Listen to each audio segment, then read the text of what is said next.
तो 12 तारीख को मतदान होना है और जैसे जैसे वोटिंग का दिन करीब आता जा रहा है वैसे वैसे राजनीतिक दलों का प्रचार तेज हो गया है। कांग्रेस और बीजेपी ने अपनी पूरी ताकत यहां पर झोंक दी है।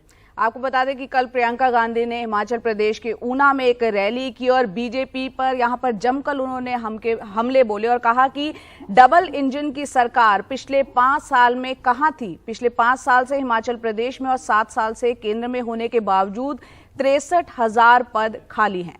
प्रियंका गांधी ने वादा किया कि कांग्रेस की सरकार बनने पर पहली बैठक में 1 लाख रोजगार देने का निर्णय लेंगे। वहीं बीजेपी अध्यक्ष जेपी नड्डा ने कहा कि केंद्र में जब कांग्रेस की सरकार थी तो परियोजनाएं लटकी रहती थी। साथ ही ये भी कहा कि 10 साल की मनमोहन सरकार के समय मनाली सुरंग, मनाली टनल 1300 मीटर ही बन पाई थी, जिसे मोदी सरकार ने 2 साल में पूरा करके दिखा दिया। आज अगर फसल का दाम किसान मांगता है हिमाचल का, उसको मिलता है? कौन तय कर रहा है?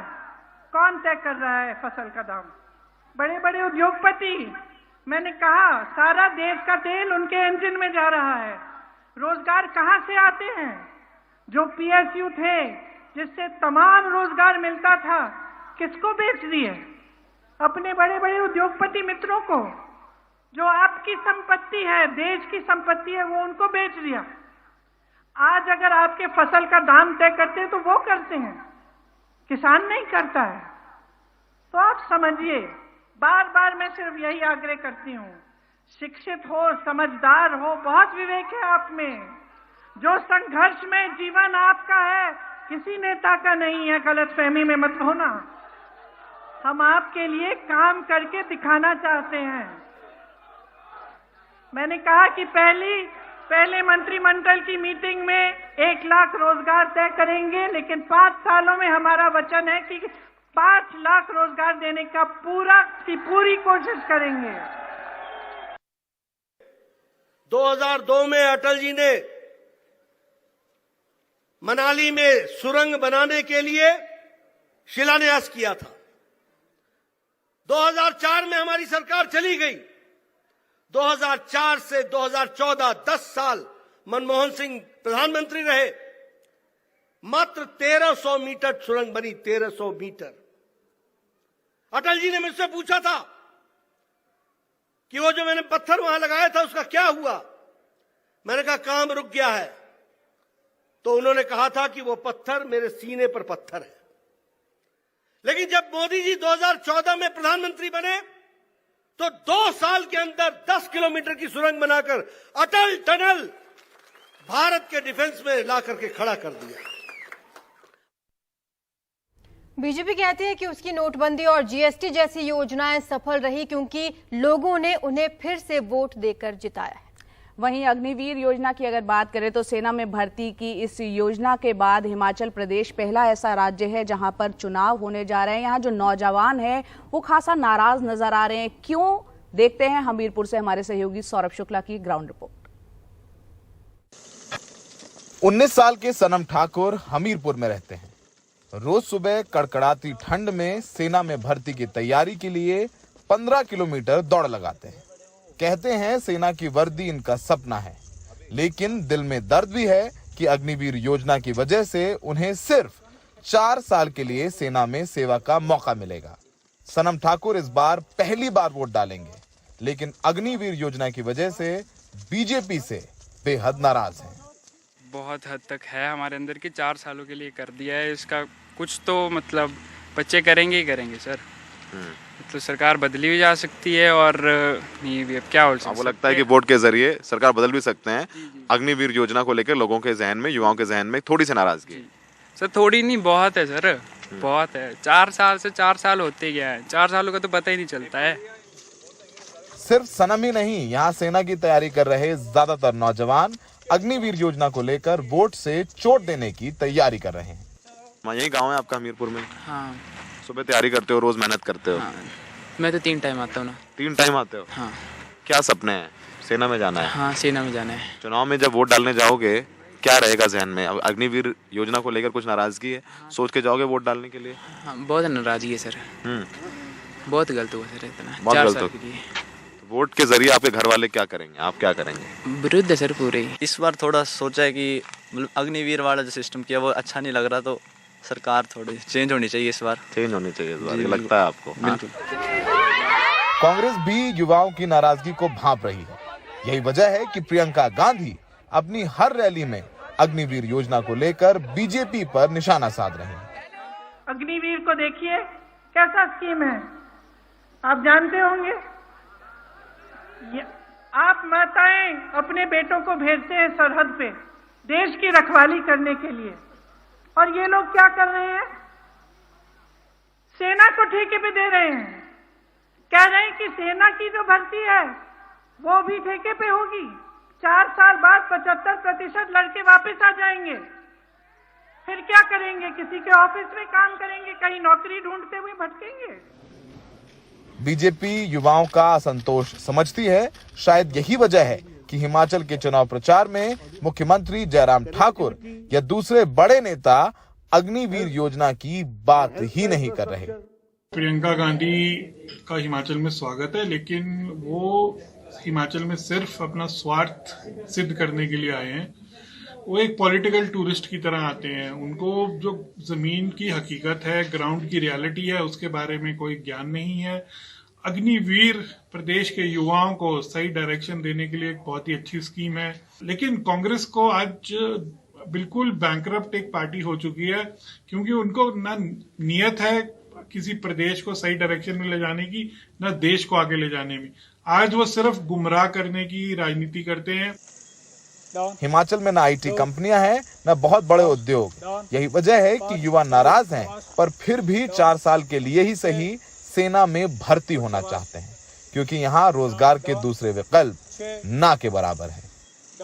चाहे प्रधानमंत्री मोदी हो, बीजेपी अध्यक्ष जेपी नड्डा या अमित शाह, कश्मीर से 370 हटाने से लेकर राम मंदिर निर्माण तक चर्चा कर रहे हैं और कह रहे हैं कि हमें इन चीजों को लेकर के वोट दीजिए, लेकिन अग्निवीर योजना को लेकर के शांत हैं। इतनी बड़ी अग्निवीर योजना, इतना प्रचार प्रसार। बीजेपी कहती है कि नोटबंदी सफल रही क्योंकि लोगों ने यूपी चुनाव जिताया, फिर 2019 का लोकसभा चुनाव जिताया। तो अगर यहाँ के युवा अग्निवीर स्कीम पर वोट देते हैं, बीजेपी हिमाचल में जीतती है, तो ठप्पा लग जाएगा कि अग्निवीर स्कीम स्वीकार कर ली युवाओं ने। अगर बीजेपी हार जाती है तो अग्निवीर योजना पर एक बड़ा सवाल भी लगेगा, क्योंकि लोकतंत्र में कोई स्कीम पसंद आई या ना पसंद आई, जनता वोटों से तय करती है। प्रदर्शन करने पर देखा कि अग्निवीर स्कीम में लोगों पर मुकदमे हो गए, बच्चों पर। सहयोगी अशोक माले के साथ हमीरपुर हिमाचल प्रदेश से सौरभ शुक्ला, एनडीटीवी इंडिया। और अब बात करते हैं राहुल गांधी की भारत जोड़ो यात्रा की, जिसे करीब 2 महीने कल पूरे हो गए। कन्याकुमारी से शुरू हुई थी और कल ये यात्रा महाराष्ट्र के नांदेड़ पहुंची है, जिसकी तस्वीरें आप देख रहे हैं। यात्रा का स्वागत नांदेड़ में बड़ी संख्या में कांग्रेस के नेताओं कार्यकर्ताओं ने किया और यहां पर राहुल गांधी ने छत्रपति शिवाजी महाराज का नमन किया। इस मौके पर राहुल गांधी ने कहा कि कन्याकुमारी से शुरू हुई भारत जोड़ो यात्रा श्रीनगर तक जाएगी। इस यात्रा को कोई भी ताकत नहीं रोक सकती। राहुल ने कहा कि यात्रा का मकसद नफरत को रोकना और देश को एकजुट करना है। और दूसरी तस्वीरें आप ये भी देख रहे हैं, जहां पर राहुल गांधी कल देर रात नांदेड़ के गुरुद्वारा पहुंचे। वहां पर उन्होंने माथा टेका। महाराष्ट्र में इस यात्रा के दौरान एनसीपी प्रमुख शरद पवार और शिवसेना नेता आदित्य ठाकरे भी शामिल हो सकते हैं, ऐसा माना जा रहा है। इस यात्रा का लक्ष्य हिंदुस्तान को जोड़ने का है, और जो आज हिंदुस्तान में नफरत, क्रोध और हिंसा फैलाई जा रही है, उसके खिलाफ आवाज उठाने का है। और सोहित मिश्रा हमारे साथ जुड़ गए हैं। सोहित, आप जहां खड़े हैं जरा दिखाएं ये यात्रा किस तरह से चल रही है, कितने दिन महाराष्ट्र में रहेगी, और यहां काफी कुछ बदलाव हो चुका है। महाराष्ट्र में महाविकास आघाड़ी सरकार जिसमें कांग्रेस भी शामिल थी, अब वो यहां नहीं है। बिल्कुल, देखिए जया, यात्रा 8:30 बजे शुरू होनी है, लेकिन उससे पहले आप देखेंगे कि बड़े पैमाने पर जो भीड़ है वो पहुंच चुकी है। यहीं पर यात्रा कल रात को रुकी थी। यहाँ पर जो गुरुद्वारा है वहाँ पर ही कल रात को ये यात्रा रुकी थी। पुलिस की सुरक्षा भी आप देख सकते हैं, और पीछे भीड़ बहुत ज़्यादा है। हम आगे भी इसलिए हैं क्योंकि राहुल गांधी जब चलते हैं वो काफ़ी तेज़ चलते हैं, तो आगे की तरफ वो रहेंगे, और इसलिए हमारी भी कोशिश यही होगी कि उनके ही साथ में इस यात्रा में रहें।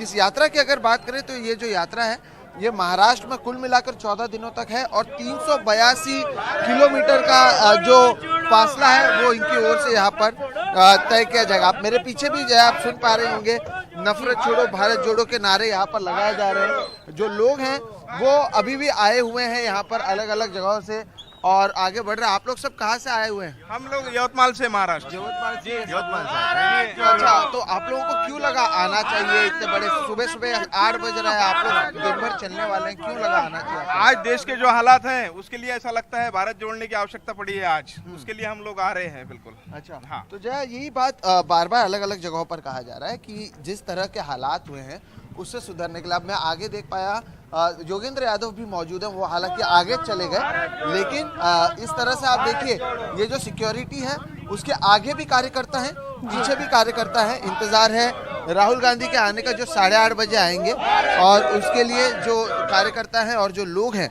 उनके पहुंचने का सिलसिला जारी है। कल रात को भी लगातार वो चल रहे थे, ये लोग चल रहे थे और रात को मैं आपको बता दूं 12 बजे तक तो ये यात्रा ही चली, जिसके बाद 1:30 बजे तक तो राहुल गांधी इस गुरुद्वारा में मौजूद थे और सुबह 8:30 बजे से फिर से ये यात्रा शुरू होगी और इसी तरह से अलग अलग जगहों पर जाएगी। अब इसके मायने क्या है? महाराष्ट्र में जैसे कि आपने कहा जया, शरद पवार और आदित्य ठाकरे भी शामिल हो सकते हैं इस यात्रा में।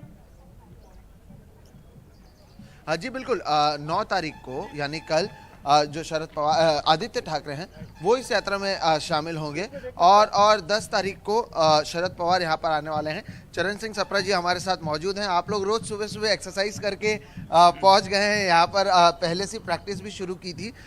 इस यात्रा के क्या मायने हैं और महाविकास आघाड़ी के जो दूसरे गुट हैं उनके भी नेता आने वाले हैं? देखिए, देश के अंदर जिस तरह से एक विभाजन का माहौल भारतीय जनता पार्टी ने उभारा है, नफरत का माहौल उभारा है, उसके खिलाफ ये पदयात्रा है।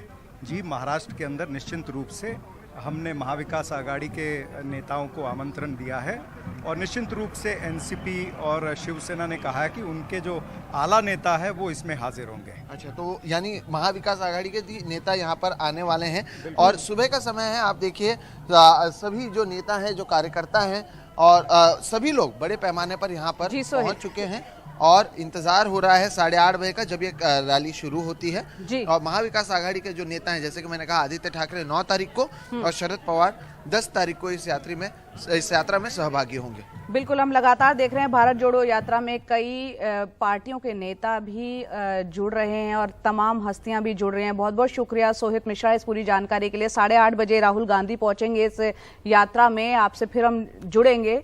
फिलहाल बढ़ते हैं आगे अगली खबर की तरफ। तो कर्नाटक की एक अदालत ने भारत जोड़ो यात्रा और कर्नाटक कांग्रेस के ट्विटर हैंडल को अस्थायी तौर पर ब्लॉक करने का आदेश दे दिया है। आपको बता दें कि अदालत का ये फैसला एमआरटी म्यूजिक के प्रबंधन देखने वाले एम नवीन कुमार की शिकायत के बाद सामने आया है, जिसमें उन्होंने राहुल गांधी सहित 3 कांग्रेस के नेताओं के खिलाफ कन्नड़ फिल्म KGF 2 के संगीत का कथित रूप से उपयोग करने के लिए शिकायत की थी। शिकायत में ये कहा गया था कि संगीत का उपयोग कर उन लोगों ने कॉपीराइट कानूनों का उल्लंघन किया है। और इस पूरे मामले पर कांग्रेस ने ट्वीट करके एक तरह से अपनी प्रतिक्रिया भी दी है। इस ट्वीट में कांग्रेस ने कहा है कि मीडिया से पता चला है कि बेंगलुरु कोर्ट ने कांग्रेस और भारत जोड़ो यात्रा के सोशल मीडिया हैंडल को ब्लॉक करने का आदेश दिया है। हमें इस कार्यवाही के बारे में सूचित नहीं किया गया, ना ही हम कोर्ट में उपस्थित थे और ना ही आदेश की कॉपी मिली है। हम कानूनी सलाह ले रहे हैं। भारत जोड़ो यात्रा जिंदाबाद। लगातार हम देख रहे हैं आरजू, जिस तरह से इंडियन नेशनल कांग्रेस हो चाहे भारत जोड़ो यात्रा का ट्विटर हैंडल है, तमाम यात्रा के लाइव फुटेज उस पर आते रहते हैं, लोगों को मिलते रहते हैं और इसके जरिए एक बहुत ज्यादा लोगों तक पहुंच बनाने की कोशिश कांग्रेस ने की थी। अब इसको ब्लॉक करने की बात हो रही है। सुप्रीम कोर्ट ने संविधान के 103वें संशोधन को संविधान सम्मत करार देते हुए सोमवार को आर्थिक रूप से पिछड़े तबके के प्रत्याशियों को शिक्षा संस्थानों में और सरकारी नौकरियों में 10% आरक्षण पर अब मुहर लगा दी।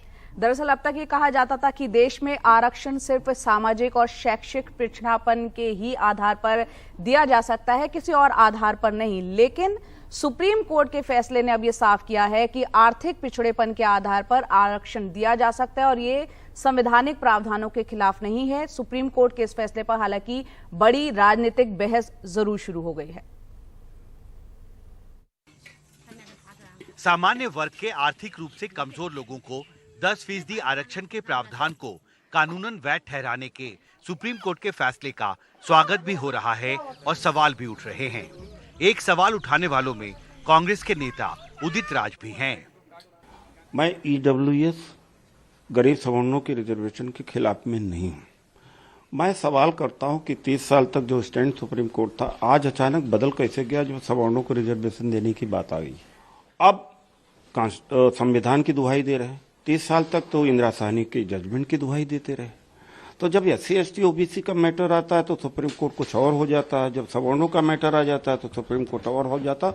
उस मानसिकता के ऊपर सवाल कर रहा हूं। जवाब सुप्रीम कोर्ट को देना चाहिए। गॉड नहीं है, देश के लिए अकाउंटेबल है, जनता के लिए अकाउंटेबल है। कांग्रेस पार्टी की सोच गरीब विरोधी है।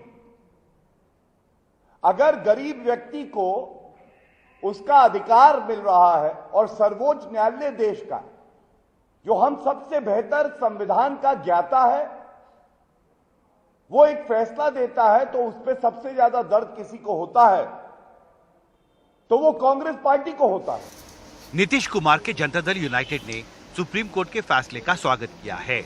पार्टी के प्रधान महासचिव KC त्यागी ने NDTV से कहा कि बिहार के पूर्व मुख्यमंत्री कर्पूरी ठाकुर ने 1978 में पहली बार बिहार विधानसभा में मुंगेरी लाल कमीशन की रिपोर्ट रखी थी, जिसमें सामान्य वर्ग के गरीब लोगों के लिए आरक्षण की सिफारिश की गई थी। इसके चलते कर्पूरी ठाकुर की सरकार चली गई थी। इसके 12 साल बाद 1990 में पूर्व प्रधानमंत्री VP सिंह ने सामान्य वर्ग के कमजोर लोगों के लिए 10% आरक्षण देने का ऐलान किया था। नीतीश कुमार के नेतृत्व में बिहार में सवर्ण आयोग का गठन किया गया था। इसकी सिफारिश भी आर्थिक तौर पर कमजोर लोगों को आरक्षण देने की थी।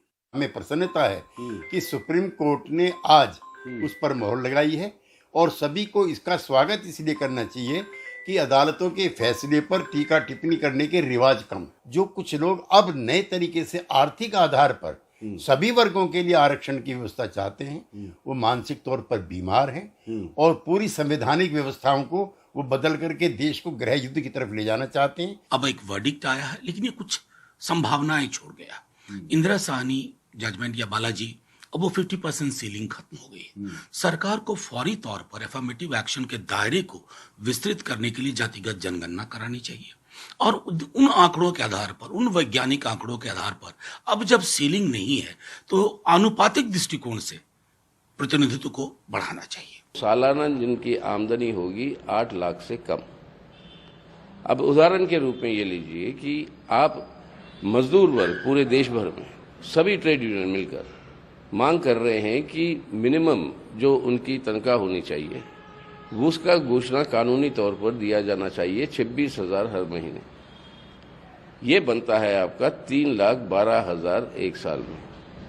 अब आप लिमिट लगाए हो 8 लाख का, यानी जिनको चाहिए इसका फायदा, जिनको मिलना चाहिए, जहां तक पहुंचना चाहिए वहां तक नहीं जाएगी और जिनके हाथ में साधन है उनके हाथ में ये फायदे पहुंचेंगे।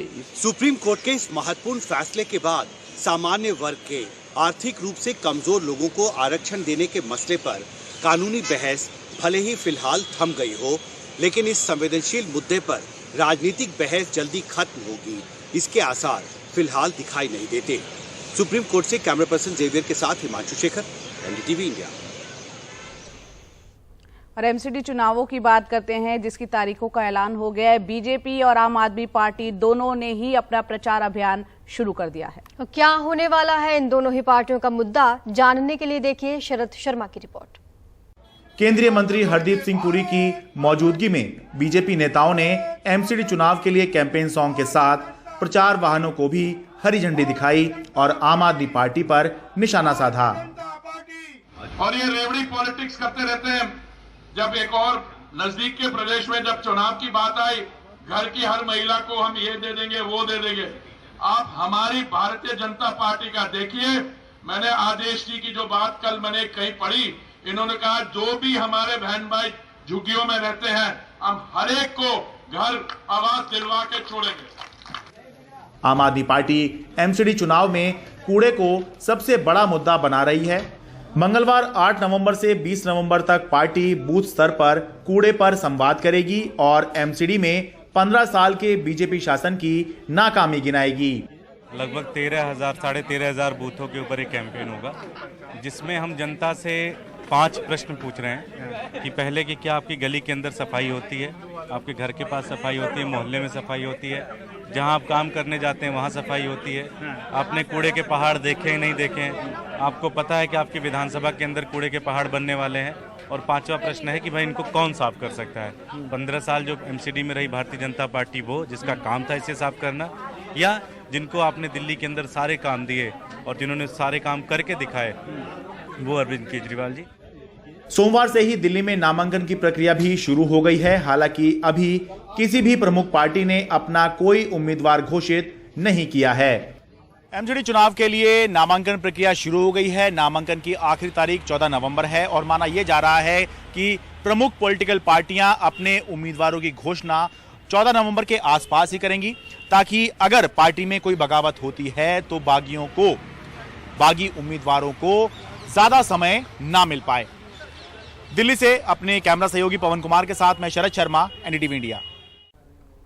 और सुप्रीम कोर्ट के बाद अब बात करते हैं गुजरात हाई कोर्ट की, जिसने मोरबी पुल हादसे का खुद से संज्ञान लिया है। हाई कोर्ट ने राज्य सरकार और स्थानीय अधिकारियों को नोटिस जारी किया है और 14 नवंबर तक इस पूरे मामले में रिपोर्ट दाखिल करने का निर्देश दिया है। 30 अक्टूबर को मोरबी में एक केबल ब्रिज टूटकर गिर गया था, जिसमें 135 लोगों की मौत हो गई थी।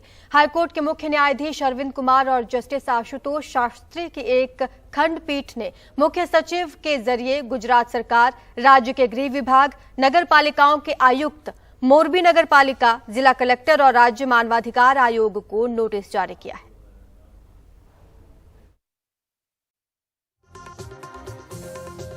जोड़ो यात्रा एक बार फिर से शुरू हो चुकी है। 2 महीने कंप्लीट करने के बाद अब महाराष्ट्र के नांदेड़ से आगे बढ़ रही है यात्रा और आज भी कई बड़े नेता इसमें शामिल हो सकते हैं। तमाम कार्यकर्ताओं के साथ राहुल गांधी आगे बढ़ रहे हैं। तस्वीरें आप सीधी देख रहे हैं। तो महाराष्ट्र में ये यात्रा पहुंची है। 14 दिनों तक महाराष्ट्र में ये यात्रा चलेगी। 382 किलोमीटर तक यहाँ पर ये यात्रा रहने वाली है।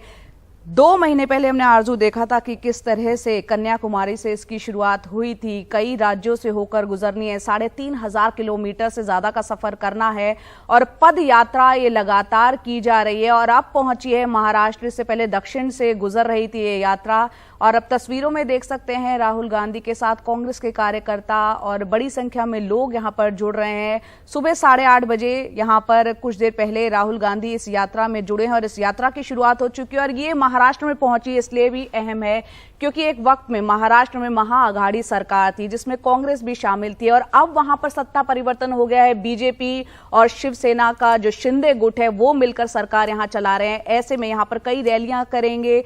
एनसीपी नेता शरद पवार भी इस यात्रा में हिस्सा होंगे और कल यहां पर आदित्य ठाकरे, शिवसेना के जो नेता हैं उद्धव गुट के, वो इसमें शिरकत करेंगे और अलग ही अंदाज में नजर आ रहे हैं। जया, राहुल गांधी आपने देखा कि जहां पर जा रहे हैं उसी रंग में रंगते हुए नजर आ रहे हैं। तमाम उनकी तरफ से बयान भी सामने आए। उन्होंने कहा कि भारत जोड़ो यात्रा को कोई रोक नहीं सकता, कोई शक्ति इसे रोक नहीं सकती। श्रीनगर में जाकर ही संपन्न होगी हमारी ये यात्रा।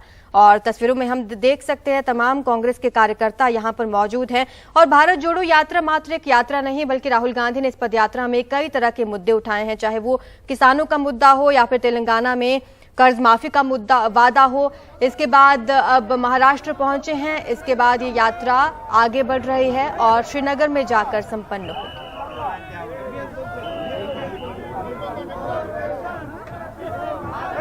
नमस्कार, गुड मॉर्निंग इंडिया में आपका स्वागत है। मैं हूं अदिति राजपूत, मेरे साथ हैं जया कौशिक और हम शुरुआत कर रहे हैं राहुल गांधी की भारत जोड़ो यात्रा से, जिसे अब करीब 2 महीने हो गए हैं। कल देर शाम ये यात्रा महाराष्ट्र के नांदेड़ में दाखिल हुई है, जहां राहुल गांधी का जोरदार स्वागत भी किया गया। स्वागत समारोह में बड़ी संख्या में कांग्रेस के नेता और कार्यकर्ता मौजूद रहे और जब तेलंगाना से महाराष्ट्र में दाखिल हुए तो कांग्रेस के कार्यकर्ता बड़ी तादाद में मशाल लिए हुए भी नजर आए।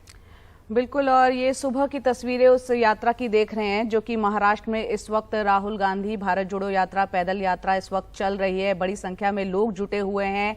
महाराष्ट्र की सीमा में आने के बाद उन्होंने छत्रपति शिवाजी महाराज को नमन किया। कल बाद में गुरु नानक जयंती के मौके पर आयोजित एक कार्यक्रम में भी वो शामिल हुए। राहुल यहां पर पगड़ी में नजर आए और उन्होंने गुरुद्वारे में माथा भी टेका। राहुल गांधी जब महाराष्ट्र पहुंचे, क्या कुछ उन्होंने कहा, सुनते हैं।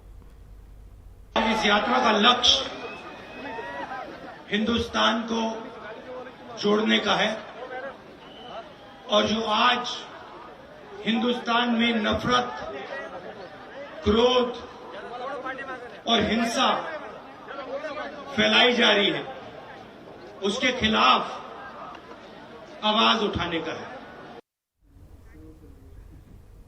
और वहीं सोमवार की रात राहुल गांधी यहां पर पहुंचे हैं। महाराष्ट्र में तमाम लोग उनके साथ, जो कार्यकर्ता थे वो यहां पर थे और मशाल लेकर राहुल गांधी के साथ पार्टी के कार्यकर्ता और नेता तेलंगाना से महाराष्ट्र के नांदेड़ जिले में दाखिल हुए हैं। और तेलंगाना से महाराष्ट्र पहुंचते ही तेलंगाना प्रदेश कांग्रेस अध्यक्ष रेवंत रेड्डी ने नाना पटोले को तिरंगा झंडा सौंपा और इस मौके पर राहुल गांधी का मराठा अंदाज में स्वागत भी किया गया। और हमारे साथ हमारे सहयोगी सोहित मिश्रा जुड़ गए हैं, जो लगातार इस यात्रा पर नजर बनाए हुए हैं। सोहित, ये भी कहा जा रहा है कि महाराष्ट्र के कुछ और नेता, कांग्रेस के जो नेता हैं उनके अलावा कुछ और नेता भी शामिल हो सकते हैं। किन किन के नाम सामने आ रहे हैं और इस वक्त यात्रा जो है वो कहां पहुंची है? देखिए आदित्य, यात्रा जो है वो शुरू है और आप देखेंगे जो तस्वीरें हैं उसमें कि हमारे पीछे ही राहुल गांधी नजर आ रहे हैं। बड़े पैमाने पर यहाँ पर भीड़ है और कल देर रात तक राहुल गांधी गुरु नानक जयंती के मौके पर गुरुद्वारे में मौजूद थे। लगभग 1:30 बजे के बाद वो बाहर निकले वहाँ से और सुबह 8:30 बजे एक बार फिर से उनकी जो ये भारत जोड़ो यात्रा है वो शुरू हुई है। ये जो यात्रा है ये केवल नांदेड़ में 5 दिन रहेगी। 104 किलोमीटर का फासला केवल नांदेड़ में होगा और पूरे महाराष्ट्र में 382 किलोमीटर का ये यात्रा होने वाला है, जो 14 दिनों तक चलेगा। रही बात कौन से नेता जुड़ने वाले हैं, तो कांग्रेस के तो सभी दिग्गज नेता यहाँ पर मौजूद हैं ही। इसके अलावा आदित्य ठाकरे और शिवसेना का और कुछ जो नेता हैं वो कल यानी 9 तारीख को जुड़ने वाले हैं और 10 तारीख को जिस दिन सभा भी रखी गई है उस दिन एनसीपी सुप्रीमो शरद पवार और उनकी बेटी सुप्रिया सुले और उसके अलावा कई और सारे एनसीपी के विधायक जुड़ सकते हैं। इसके साथ ही ये जो समय है जब ये यात्रा महाराष्ट्र में आई है, तब हाल ही में यहाँ पर जिसे ओला एक तरीके से आप समझ लें वेट ड्रॉट कहा जा सकता है। भारी बारिश की वजह से किसानों को कई तरह की परेशानी का सामना करना पड़ा है। इसके अलावा हाल ही में ये सरकार महाराष्ट्र में बदली है, उससे पहले कांग्रेस सत्ता में थी, अब विपक्ष में गई है एकनाथ शिंदे की ओर से हुई बगावत के बाद। तो इस सबके बीच में राहुल गांधी की जो ये यात्रा ये काफी अहम हो जाती है, क्योंकि बीच में ये दावा किया जा रहा था कि कांग्रेस के कई लोग नाराज दिख रहे हैं, लेकिन यहाँ पर कांग्रेस के सारे विधायक राहुल गांधी के साथ फिलहाल खड़े हुए नजर आ रहे हैं। जया जी, सोहित, यहाँ पर क्योंकि दक्षिण से गुजरी यात्रा किस तरह से महाराष्ट्र पहुंची है, काफी अच्छा रिस्पांस हमने देखा दक्षिण के राज्य में मिला है। महाराष्ट्र में किस तरह की उम्मीद की जाए, क्योंकि जो ये यात्रा का पूरा सफर है उसमें 15 विधानसभा क्षेत्र, 6 संसदीय क्षेत्र से होती हुई गुजरेगी ये यात्रा। बिल्कुल, देखिए जो 6 संसदीय क्षेत्र हैं उसमें से एक में भी कांग्रेस जीत नहीं पाई थी, जबकि 2019 में अगर कहें तो कांग्रेस केवल 1 लोकसभा सीट जीत पाई थी। तो ऐसे में इसे स्ट्रैटेजिकली प्लान भी किया गया है और नांदेड़ हो या फिर विदर्भ, आप देखें जिन जिन जगहों से जा रही है वो विदर्भ का इलाका है। वहाँ पर एक समय उसे कांग्रेस का गढ़ कहा जाता था, अब भी कांग्रेस काफ़ी स्ट्रांग है वहाँ पर। जैसे कि मसलन के तौर पर जिस नांदेड़ में हम मौजूद हैं, ये अशोक चौहान का गढ़ है, यहाँ पे से वो आते हैं, वो मुख्यमंत्री भी रह चुके हैं महाराष्ट्र के। इससे पहले भी कई जो कांग्रेस के नेता हैं, बड़े दिग्गज नेता, वो यहाँ से आते हैं। ऐसे में कांग्रेस की कोशिश है ये बताने के लिए कि वो एक बार फिर से मजबूत हो चुके हैं और इसी तरीके से वो ढोल ताशों के साथ नाचते गाते हुए जो लोग हैं वो जुड़ते हुए आपको नजर आएंगे। और ये जो टाइमिंग है वो इसलिए भी महत्वपूर्ण है, जैसे कि मैंने कहा, जब कांग्रेस सरकार में थी तब जब एमएलसी चुनाव हुए थे तब कांग्रेस का प्रत्याशी हार गया था। ऐसे में कांग्रेस के नेतृत्व पर सवाल उठने लगे, लेकिन जब सरकार से वो निकल गए और विपक्ष में आए तो हाल ही में नागपुर में पंचायत समिति के चुनाव हुए थे, जहां पर नागपुर जो बीजेपी का गढ़ है वहां पर कांग्रेस नंबर 1 की पार्टी बनकर सामने आई। ऐसे में जब विदर्भ से ये पूरा यात्रा जाने वाला है, उससे ये उम्मीद जताई जा रही है कि एक तो जो किसानों का मुद्दा है उस पर राहुल गांधी बोल ही रहे हैं, महंगाई पर बोल रहे हैं, लेकिन जो कांग्रेस को महाराष्ट्र में मजबूत करने की बात है, 2014 तक जो आप मुख्यमंत्रियों की सूची देखें तो अधिकांश कांग्रेस के रह चुके हैं। तो ऐसे में उनकी भी कोशिश होगी कि एक बार फिर से जो अपने महाराष्ट्र में बेस है उसे मजबूत किया जाए, क्योंकि चाहे लोकसभा की सीट्स हों या फिर विधानसभा की सीट्स हो, जी। महाराष्ट्र एक ऐसा राज्य है जिसे नजरअंदाज नहीं किया जा सकता और इसलिए 14 दिन का समय यहाँ पर राहुल गांधी ने दिया है और बिल्कुल। 382 किलोमीटर का स्वेत, सफर लेकिन वो यहाँ पर 14 दिनों में तय करने वाले हैं। जी, लेकिन स्वेत यहाँ पर सवाल ये भी है कि भीड़ अच्छी जुट रही है, हम देख रहे हैं लगातार और स्वागत हो रहा है, रिस्पांस भी अच्छा मिल रहा है, लेकिन यहाँ पर स्वेत सवाल ये भी उठ रहा है कि चुनाव में किस तरह का इम्पैक्ट हो रहा है। और अभी जो उपचुनाव हुए, जब तेलंगाना में थी राहुल गांधी की ये भारत जोड़ो यात्रा, मनुगुड़े सीट कांग्रेस हार गई है वहां से और वहां पर माना जा रहा था कि कुछ तैयारी करेगी या कुछ प्रचार करेगी, लेकिन राहुल गांधी ने ना प्रचार में कोई हिस्सा लिया ना कुछ भी उस तरह से जिसे कहते हैं चुनाव के लिए कोई तैयारी वहां पर कांग्रेस की नजर नहीं आई। तो क्या आपको चुनावी अगर नजरिए से देखा जाए तो यहाँ पर कोई प्रभाव डालती हुई कांग्रेस पार्टी नजर आ रही है? क्योंकि अभी तो कुछ बीएमसी के अलावा महाराष्ट्र में कुछ होने भी नहीं जा रहा है। जी देखिए अदिति, ये सवाल मैंने अभी हाल ही में अभी कन्हैया कुमार से भी पूछा है, उस इंटरव्यू को भी हम आगे ज़रूर चलाएंगे।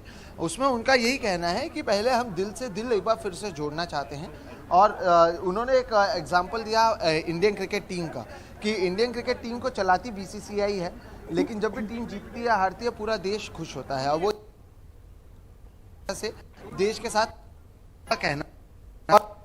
जो हाल ही में जो चुनाव हुए हैं, मैंने उसका भी सवाल पूछा तो उनका कहना है कि उसमें आप देखिए कि कई जगहों पर कुछ लोग जो अपने आप को एंटी बीजेपी कहते हैं उनके वजह से कांग्रेस हारी है। तो कांग्रेस खुद जी सोहेल उनका कहना है और जिसे बार बार कांग्रेस की ओर से टीम बी या टीम सी कहा जाता है उसके वजह से हारी है और आगे जाकर इसका जरूर प्रभाव पड़ेगा। ये कम से कम कांग्रेस के नेताओं का कहना है कि राहुल गांधी को क्योंकि यहाँ पर बड़े पैमाने पर समर्थन मिल रहा है, उनकी उम्मीद है कि इसका आगे जाकर जो परिणाम है वो चुनावों पर भी पड़ेगा। जी सोहित, बहुत बहुत शुक्रिया नांदेड़ से तस्वीरें दिखाने के लिए। और भारत जोड़ो यात्रा इस वक्त महाराष्ट्र में चल रही है और कन्हैया कुमार का आपने जिक्र किया, कांग्रेस के युवा नेता और वाकपटुता के लिए जाने जाते हैं। आपने उनका इंटरव्यू किया है, सुनते हैं उसमें उन्होंने क्या कुछ कहा है। और बात करते हैं हिमाचल प्रदेश की। जैसा कि हमने बताया 12 तारीख को यहाँ चुनाव होने जा रहे हैं, उससे पहले तमाम दल जो है पूरी ताकत यहाँ पर झोंक रहे हैं। मुख्य मुकाबला जाहिर सी बात है यहाँ पर बीजेपी और कांग्रेस में नजर आ रहा है। आम आदमी पार्टी भी यहाँ पर मैदान में है अदिति, लेकिन बीजेपी ने अपने सबसे बड़े नेता और जो पूर्व मुख्यमंत्री रह चुके हैं प्रेम कुमार धूमल, उनका टिकट काट दिया है, जिससे बीजेपी के अंदर बगावत बढ़ गई है। बिल्कुल, और क्या वाकई प्रेम कुमार धूमल जो है वो बीजेपी से नाराज चल रहे हैं या नहीं, इन तमाम सवालों पर हमारे सहयोगी सौरभ शुक्ला ने खुद धूमल से बातचीत की है। वो बातचीत आपको सुनवाते हैं। हम इस वक्त चुनाव प्रचार में हैं। हमारे साथ प्रेम कुमार धूमल जी हैं जो 2 बार मुख्यमंत्री रह चुके हैं हिमाचल प्रदेश के और सबसे वरिष्ठतम नेताओं में से एक हैं। धूमल सर, हमसे बात करने के लिए बहुत बहुत शुक्रिया। हम आपका प्रचार देख रहे थे, छोटी छोटी जनसभाएं कर रहे हैं, आपका एक व्यक्तिगत कनेक्ट है इस कॉन्स्टिट्यूएंसी के साथ। हमीरपुर में सुजानपुर कॉन्स्टिट्यूएंसी है। सर, क्या वजह रही कि आप इस बार चुनाव नहीं लड़ रहे हैं? लोग यहाँ जो बात कर रहे थे, जिन लोगों से हम पहले, वो बोल रहे थे कि हम लोग चाहते थे कि धूमल साहब चुनाव लड़ें। क्या वजह रही कि आप चुनाव नहीं लड़ रहे हैं? आपने लेटर लिखा या पार्टी ने कहा कि नहीं लड़ी? आपका धन्यवाद, आप दुर्गम क्षेत्र में आकर चुनाव को कवर कर रहे हैं। जहाँ तक चुनाव लड़ने की बात है, मेरा अपना निर्णय था कि मैं 10 चुनाव लड़ चुका था और मुझे लगता था कि अब किसी नए व्यक्ति को मौका मिलना चाहिए। और हमारा सौभाग्य है कि एक आर्मी के रिटायर्ड कैप्टन, सेना मेडल जिनको मिला हुआ है, जो पार्टी के वफादार कार्यकर्ता भी हैं, उनको टिकट दिया गया है, उनको जिताने के लिए जोर लगा रहे हैं। सर, पिछली बार आप बोल रहे थे कि पिछली बार आप लोगों ने वोट नहीं दिया और कलंक है आपके माथे पर, क्योंकि आप पार्टी के मुख्यमंत्री पद के उम्मीदवार थे और जयराम ठाकुर जी को, चूंकि मैं पत्रकारों में बात कहता हूँ, लोग कहते हैं वो एक्सीडेंटल चीफ मिनिस्टर हैं, मुख्यमंत्री आपको बनना था। क्या एक बात का दर्द है आपके अंदर? मैंने कभी नहीं कहा कि इनके माथे पे कलंक है। वो स्वयं कहते थे हम इस कलंक को ख़त्म करना चाहते हैं। जो बात गई सो बीत गई, बीत गई सो बात गई, आगे की सुधी ले। फिर हमने सोचा नया इतिहास शुरू करो, फौज से सेना मेडल जीते हुए कैप्टन को लड़ाओ, उसे जिताओ और सुजानपुर की शान बढ़ाओ। सर, इस बार हिमाचल प्रदेश में बीजेपी बागियों से बहुत लड़ रही है। बहुत सारे 21 उम्मीदवार हैं ऐसे, आप सबको ही जानते हैं, तो आप तो टिप्स में जानते हैं, बूथों के सारे कार्यकर्ताओं को जानते हैं। उससे जो हम लोग भी इलेक्शंस कवर कर रहे हैं, समझ में आ रहा है बीजेपी को नुकसान हो रहा है। हम जैसे हमने बताया अन्नी विधानसभा गए थे, वहाँ से किशोरी लाल लड़ रहे हैं, नेगी जी लड़ रहे हैं, और भी कई जो अभी हाल ही में बीजेपी में शामिल हुए होशियार सिंह, उनको भी टिकट नहीं मिला, वो भी फिर इंडिपेंडेंट खड़े हो गए हैं। क्या लगता है कि इससे पार्टी को नुकसान होगा? जिस पार्टी के जीतने की ज़्यादा संभावना होती है, सरकार बनाने की संभावना होती है, उसके प्रमुख कार्यकर्ताओं में निश्चित तौर पर इच्छा होती है कि वो चुनाव लड़े, जीतें, एमएलए बने और सरकार का हिस्सा बने। इसलिए स्वाभाविक है बहुत से लोगों ने टिकट मांगा, पर टिकट तो एक ही होता है, इसलिए बाकी कार्यकर्ता उसको समर्थन करें। जहाँ तक आपने नुकसान की बात की, नुकसान निश्चित तौर पे होता है। एक वोट भी अगर बाहर चला जाए तो उससे नुकसान होता है, और अगर कार्यकर्ता जाता है तो उसके साथ कई वोट जाते हैं। कुछ लोगों को हमने बिठाने में सफल हो गए हैं, कुछ हो सकता है वोट पड़ने से पहले रिटायर हो जाएं और चुनाव में पार्टी की मदद करें, लेकिन रेबल दोनों पार्टियों में है। जिस पार्टी में ज़्यादा संभावना है वहाँ ज़्यादा है निश्चित तौर पर। सर, दोनों पार्टियों में रेबल हैं और आप की भी पार्टी क्या मदद ले रही है? आपने ये बात की नेताओं से बैठने के लिए, कई जो आप जब मुख्यमंत्री थे तो आपने जिनको टिकट दिया, जिनको आपने बढ़ाया भी, नेता ही बनाया, जिनको आपने नहीं बनाया वो भी नाराजगी के साथ नहीं लड़ रहे हैं, तेजवंत नेगी जैसे लोग हैं। क्या आपने भी फ़ोन किया, पार्टी ने आपकी मदद ली? मैंने सबको फ़ोन किया, सबको कहा कि घर में ही इज्जत होती है। सिर से निकला हुआ बाल, मुंह से निकला हुआ दांत और समाज से उखड़ा हुआ व्यक्ति फिर कभी शोभा नहीं पाता। तो अपने अपने स्थान पर ही सबका सम्मान होता है, लेकिन भावनाओं में लोग उठ खड़े हुए हैं। किसी के साथ जो वायदा किया था शायद वो पूरा नहीं हुआ, तो अपने अपने कारण सबके हैं जो लड़ रहे हैं।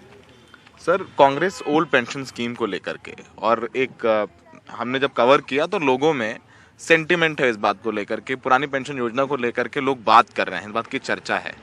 उसको लेकर के आपका क्या कहना है? कांग्रेस को लगता है कि वो ओल्ड पेंशन स्कीम के जरिए वापसी सत्ता में कर सकते हैं, और यहाँ चूंकि स्टेट एम्प्लॉयज बहुत सारे हैं। और कोई व्यक्ति ओपीएस मांगे, ओपीएस का समर्थन करे तो बात समझ आती है। हिमाचल प्रदेश में ओपीएस को ख़त्म ही कांग्रेस पार्टी की सरकार ने किया था। 2003 तक हम सत्ता में थे, हमने नहीं होने दिया। 2004 में प्रदेश में भी कांग्रेस सरकार थी और दिल्ली में भी कांग्रेस सरकार बन गई, तो ओल्ड पेंशन स्कीम को ख़त्म किया और न्यू पेंशन स्कीम लागू कर दी। इसलिए कांग्रेस तो घड़ियाली आंसू बहा रही है। जब भी ये सुविधा देंगे तो बीजेपी वाले ही देंगे। व्यक्तिगत तौर पे मेरा मानना है कि जिस व्यक्ति ने प्रदेश की सेवा सारी ज़िंदगी की होती है, उसको इतनी पेंशन जरूर मिले, वो सम्मानपूर्वक जीवन बिता सके। तो मिनिमम पेंशन अगर 9-10 हज़ार फिक्स कर दी जाए तो बहुत सारी समस्या का समाधान हो जाएगा। पार्टी ने एक कमेटी बनाई है, उसकी सिफारिश आने के बाद गवर्नमेंट उस पर विचार करेगी। निश्चित तौर पर कर्मचारियों की समस्या का समाधान निकलेगा, पर वो बीजेपी ही निकालेगी, कांग्रेस के बस की बात नहीं है। सर, चूंकि हम आपसे सवाल पूछ सकते हैं, और एक नेता के तौर पर, बीजेपी का नेता हैं या कांग्रेस नेता, आप एक पॉलिटिशियन हैं और आप जनप्रतिनिधि हैं, रहे हैं इतने साल। अग्निवीर योजना को लेकर के यहाँ पे आज युवाओं से सुबह बात की हमने, हमीरपुर में सुबह 5 बजे तैयारी कर रहे थे, उनको बड़ी नाराजगी है। वो कह रहे हैं 18 साल 19 साल के बच्चे हैं, कह रहे हैं नहीं, हम तो 4 साल के लिए शॉर्ट टर्म करियर नहीं चाहते हैं। इस बात को लेकर बड़े नाराज हैं। आपका क्या आउटलुक है इस बात को लेकर? क्योंकि हमीरपुर कांगड़ा बेल्ट तो कहते हैं कि यहाँ से तो मतलब सबसे ज़्यादा हर घर से सेना में भर्ती होते हैं बच्चे। अभी सुजानपुर में ही भर्ती हुई है अग्निवीर की, और इस चुनाव क्षेत्र से भी अनेकों बच्चे सिलेक्ट हुए हैं। पूरी स्कीम जब बच्चे अंडरस्टैंड करेंगे,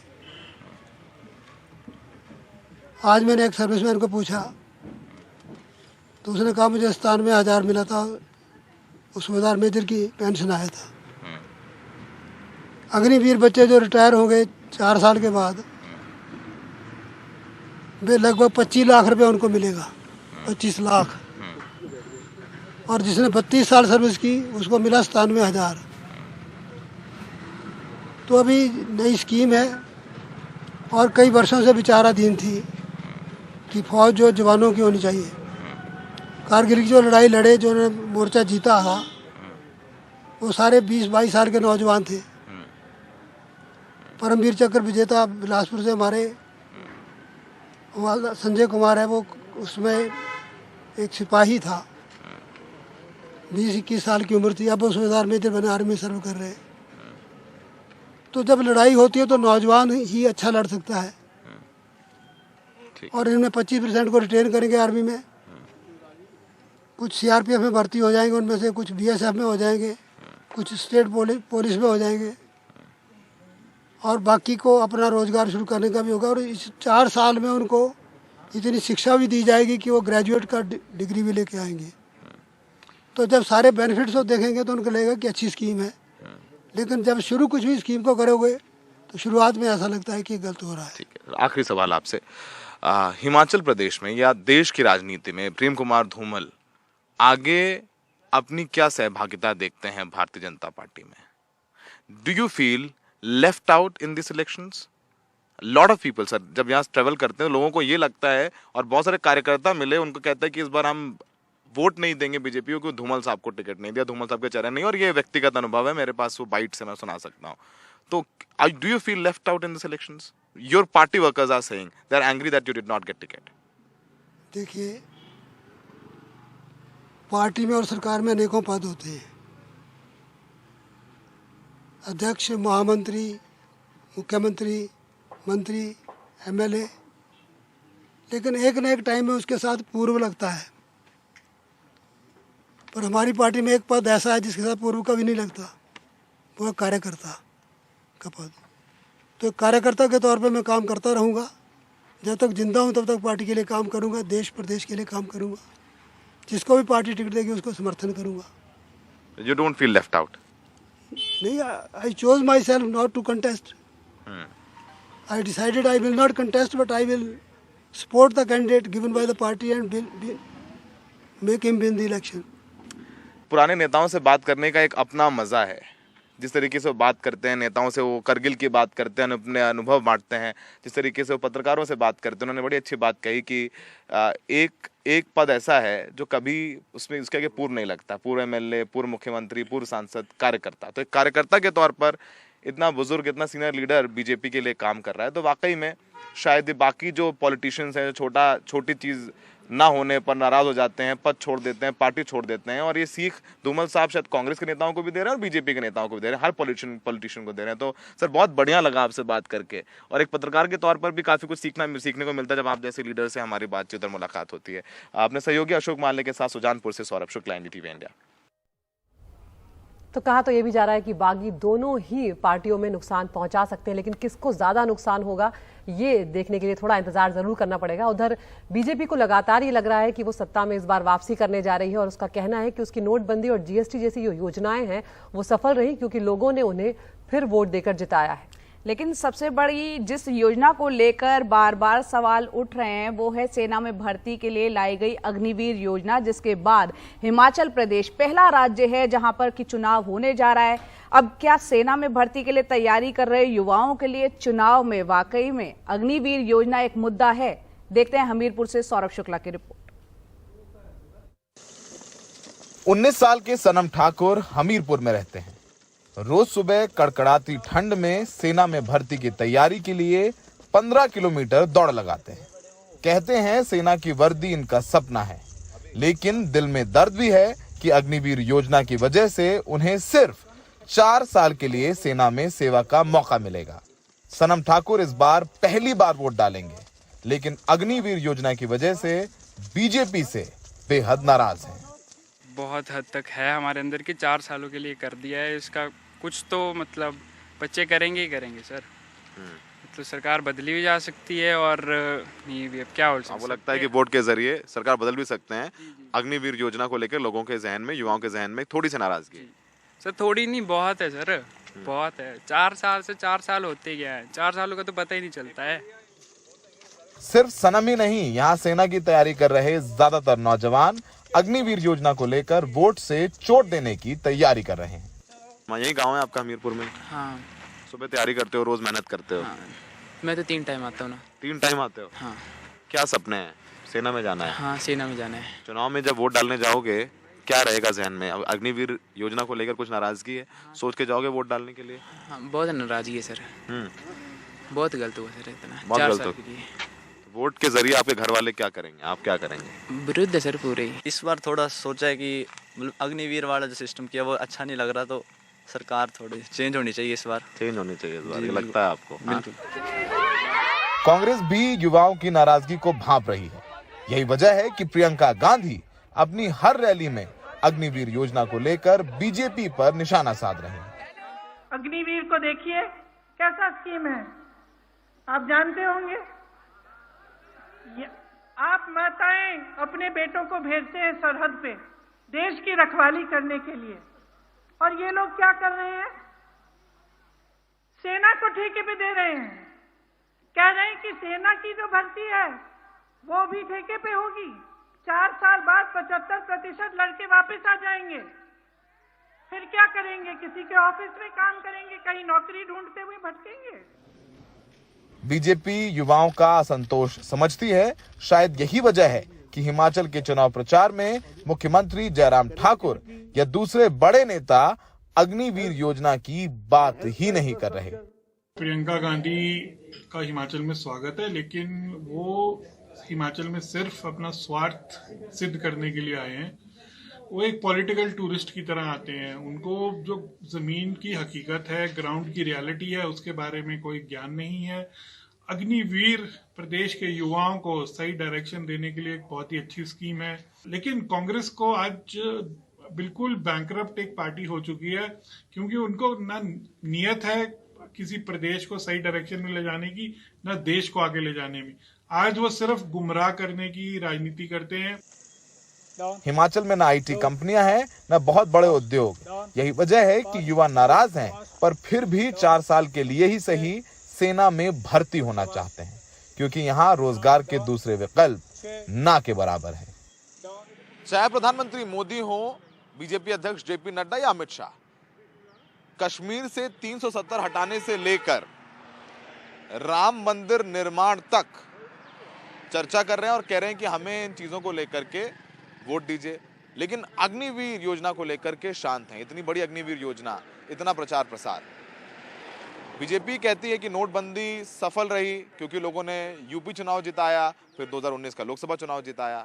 तो अगर यहाँ के युवा अग्निवीर स्कीम पर वोट देते हैं, बीजेपी हिमाचल में जीतती है, तो ठप्पा लग जाएगा कि अग्निवीर स्कीम स्वीकार कर ली युवाओं ने। अगर बीजेपी हार जाती है तो अग्निवीर योजना पर एक बड़ा सवाल भी लगेगा, क्योंकि लोकतंत्र में कोई स्कीम पसंद आई या ना पसंद आई, जनता वोटों से तय करती है। प्रदर्शन करने पर देखा कि अग्निवीर स्कीम में लोगों पर मुकदमे हो गए, बच्चों पर। सहयोगी अशोक माले के साथ हमीरपुर हिमाचल प्रदेश से सौरभ शुक्ला, एनडीटीवी इंडिया। तो हिमाचल प्रदेश में 3 दिन बाद ही चुनाव होने जा रहा है, और जैसे जैसे वोटिंग का दिन नजदीक आ रहा है, वैसे वैसे राजनीतिक दल प्रचार तेज करते चले जा रहे हैं। कांग्रेस और बीजेपी ने अपनी पूरी ताकत यहां झोंक दी है। कल प्रियंका गांधी ने हिमाचल प्रदेश के ऊना में रैली की और बीजेपी पर जमकर हमले बोले। बिल्कुल, तो जैसे जैसे आप कह रही हैं कि तारीख नजदीक आती जा रही है, वैसे हमले भी तेज होते जा रहे हैं। प्रियंका गांधी ने कहा कि डबल इंजन की सरकार पिछले 5 साल में कहां थी। पिछले 5 साल से हिमाचल प्रदेश में और 7 साल से केंद्र में होने के बावजूद 63,000 पद खाली है। प्रियंका गांधी ने ये वादा किया कि कांग्रेस की सरकार बनने पर पहली बैठक में 1 लाख रोजगार देने का निर्णय लेंगे। और वहीं बीजेपी अध्यक्ष जेपी नड्डा ने कहा कि केंद्र में जब कांग्रेस की सरकार आएगी तो परियोजनाएं आती थी, तो परियोजनाएं जो है वो लटकी रहती थी कांग्रेस की सरकार में। साथ ही नड्डा ने यह भी कहा कि 10 साल की मनमोहन सरकार के समय मनाली सुरंग 1300 मीटर ही बन पाई थी, जिसे मोदी सरकार ने 2 साल में पूरा करके दिखा दिया। आज अगर फसल का दाम किसान मांगता है हिमाचल का, उसको मिलता है? कौन तय कर रहा है? कौन तय कर रहा है फसल का दाम? बड़े बड़े उद्योगपति। मैंने कहा सारा देश का तेल उनके इंजन में जा रहा है। रोजगार कहां से आते हैं? जो पीएसयू थे, जिससे तमाम रोजगार मिलता था, किसको बेच दिए? अपने बड़े बड़े उद्योगपति मित्रों को। जो आपकी संपत्ति है, देश की संपत्ति है, वो उनको बेच दिया। आज अगर आपके फसल का दाम तय करते हैं तो वो करते हैं, किसान नहीं करता है। तो आप समझिए, बार बार मैं सिर्फ यही आग्रह करती हूँ, शिक्षित हो, समझदार हो, बहुत विवेक है आप में। जो संघर्ष में जीवन आपका है, किसी नेता का नहीं है, गलतफहमी में मत होना। हम आपके लिए काम करके दिखाना चाहते हैं। मैंने कहा कि पहले मंत्रिमंडल की मीटिंग में 1 लाख रोजगार तय करेंगे, लेकिन 5 सालों में हमारा वचन है कि 5 लाख रोजगार देने का पूरी कोशिश करेंगे। 2002 में अटल जी ने मनाली में सुरंग बनाने के लिए शिलान्यास किया था। 2004 में हमारी सरकार चली गई। 2004 से 2014 10 साल मनमोहन सिंह प्रधानमंत्री रहे। मात्र 1300 मीटर सुरंग बनी, 1300 मीटर। अटल जी ने मुझसे पूछा था कि वो जो मैंने पत्थर वहां लगाया था उसका क्या हुआ। मैंने कहा काम रुक गया है। तो उन्होंने कहा था कि वो पत्थर मेरे सीने पर पत्थर है। लेकिन जब मोदी जी 2014 में प्रधानमंत्री बने तो 2 साल के अंदर 10 किलोमीटर की सुरंग बनाकर अटल टनल भारत के डिफेंस में ला करके खड़ा कर दिया। और खबर आई दिल्ली से सटे गुड़गांव से, जहां पर शराब के नशे में गाड़ी से स्टंट करना एक बेगुनाह के लिए जानलेवा साबित हुआ। स्टंट की वजह से एक बुजुर्ग की मौत हो गई है, जबकि 2 लोग गंभीर रूप से घायल हो गए हैं। सीसीटीवी तस्वीरें भी सामने आई हैं, जिसमें गुरुग्राम पुलिस ने आखिरकार अब स्टंट करने वाले 7 लड़कों को गिरफ्तार कर लिया है। पूरी वारदात सीसीटीवी में आप देख सकते हैं कैद हो गई। तो किस तरह से शराब के नशे में एक गाड़ी चलाना, उस पर स्टंट करना एक बुजुर्ग के लिए जानलेवा साबित हुआ। ज्यादा जानकारी दे रहे हैं हमारे सहयोगी मुकेश सिंह सेंगर। गुरुग्राम में स्टंटबाजी की वजह से एक बुजुर्ग की मौत हो गई, जबकि 2 लोग घायल हो गए। ये मामला रविवार रात करीब 1:30 बजे का है, जब गुरुग्राम के उद्योग विहार फेज 4 में 2 गाड़ियों में सवार 7 लोग वहां पर स्टंटबाजी कर रहे थे। स्टंटबाजी के दौरान उनका किसी से झगड़ा हो गया। उसके बाद एक आर्टिका कार में सवार जो लड़के थे और जो दूसरी गाड़ी थी वो लगातार वहां पर गोल गोल घूम रही थी। इसी दौरान आर्टिका कार वहां बनी डिस्कवरी वाइन शॉप के बाहर जाकर टकरा गई, जिससे वाइन शॉप पर खड़े एक बुजुर्ग की मौके पर ही मौत हो गई और 2 लोग घायल हो गए। इसके बाद आर्टिका कार में सवार लोग जो स्टंटबाज थे वो मौके से भाग गए और उनके साथ जो दूसरी गाड़ी थी वो भी वहां से भाग गई।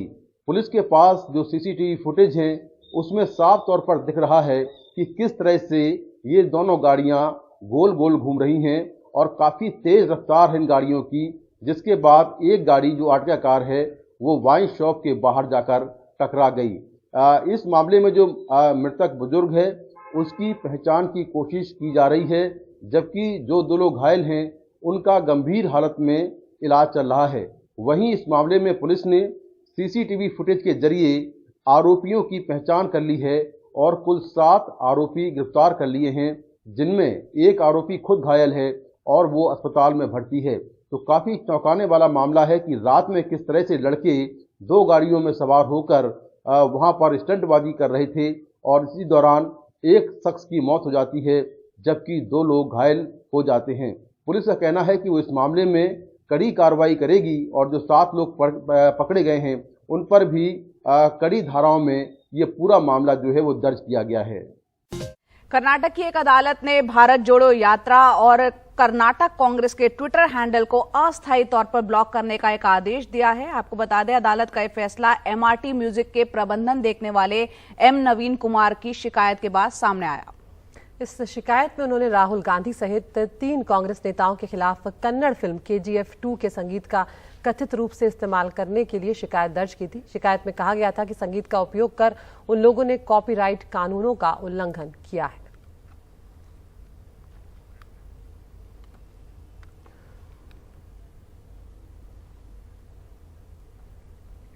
तो इस पूरे मामले पर कांग्रेस ने ट्वीट करके कहा है कि मीडिया से पता चला है कि बेंगलुरु कोर्ट ने कांग्रेस और भारत जोड़ो यात्रा के सोशल मीडिया हैंडल को ब्लॉक करने का आदेश दिया है। हमें इस कार्रवाई के बारे में सूचित नहीं किया गया, ना ही हम कोर्ट में उपस्थित थे और ना ही आदेश की कॉपी मिली है। हम कानूनी सलाह ले रहे हैं। भारत जोड़ो यात्रा जिंदाबाद।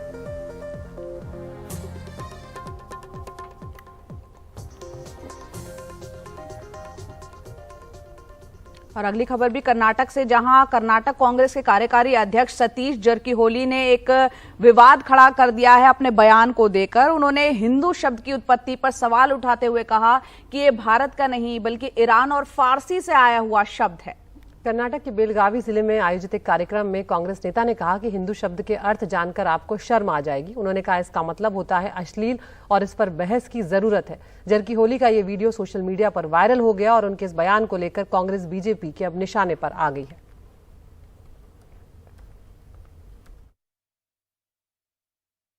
हिंदू शब्द कहां से आ गया है? ये हमारा है? पर्शियन का है। पर्शियन का है ईरान, इराक, कजाकिस्तान, उज्बेकिस्तान। फिर भारत का उधर का क्या संबंध है? फिर आपका कैसा होगा ये हिंदू? चर्चा होना चाहिए। अभी व्हाट्सएप में, विकिपीडिया में देखो पर्शियन कहाँ से आ गया शब्द, आपका नहीं है।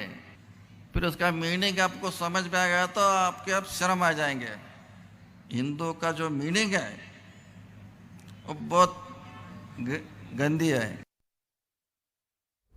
तो अब जब बीजेपी के निशाने पर आ गई है कांग्रेस पार्टी, तो कांग्रेस अब सफाई देती हुई यहां पर नजर आ रही। कांग्रेस एमएलसी नागराज यादव ने सतीश जरकीहोली के बयान का बचाव किया। सुनवाते हैं।